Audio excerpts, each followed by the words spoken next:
ba napapansin? Na parang may nagbago sa kanya, eh. Is she mad? Naiingit ba siya sa akin, ha? Hindi, Era. Walang personalan to. And what are you even doing here? Kung andito ka para bawiin yung statement mo, gawin mo na! Stop wasting my time. Sige na, gawin mo na! Because I did not do it! Sorry, Era, pero hindi ko babawiin yung sinabi ko. Nandito ako para magpaliwanag at mag-sorry dahil paninindigan ko yung nakita ko.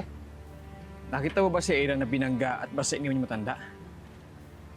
Hindi ko nakita na binangga niya, pero Pero ano? Ha?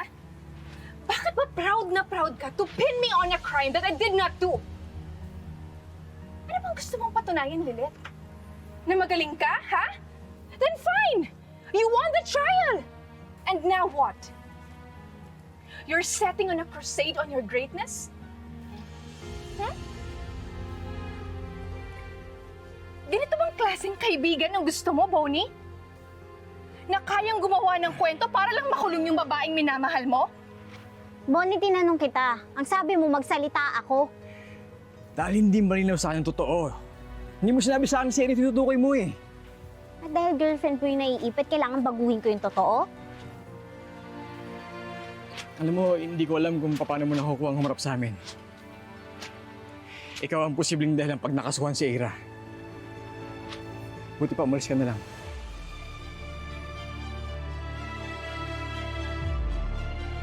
Yan, kamusta na yung invitation kay Attorney Constantino? Makakapunta ba siya mamayang gabi for the closing program?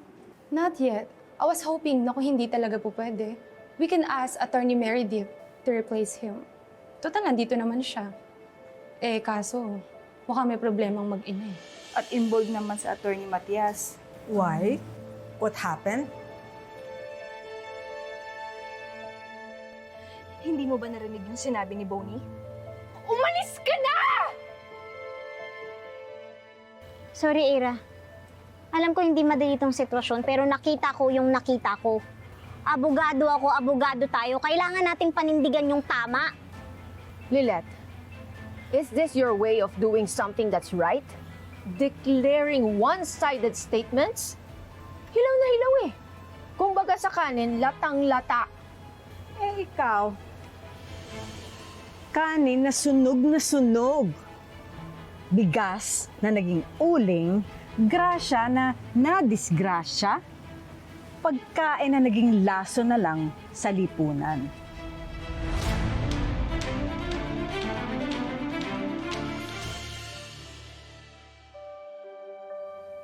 And of course, the great Lorena. Lorena strikes again and needs to have a special participation every time Lilith is in trouble. Ano ba itong binubuo ninyong pelikula?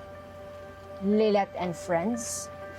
And you, kailan mo naman tatantanan ng pag-remake ng Sinungaling Mong Puso?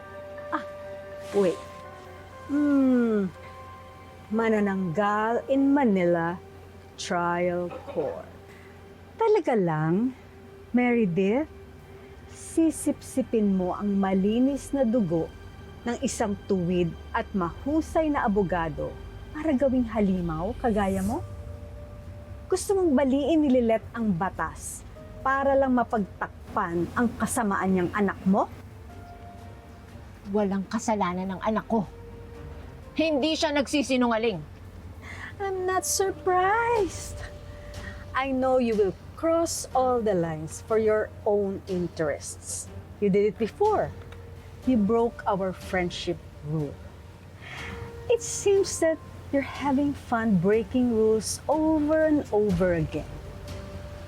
It's getting to be a lifestyle. Ganyan ba sa lab?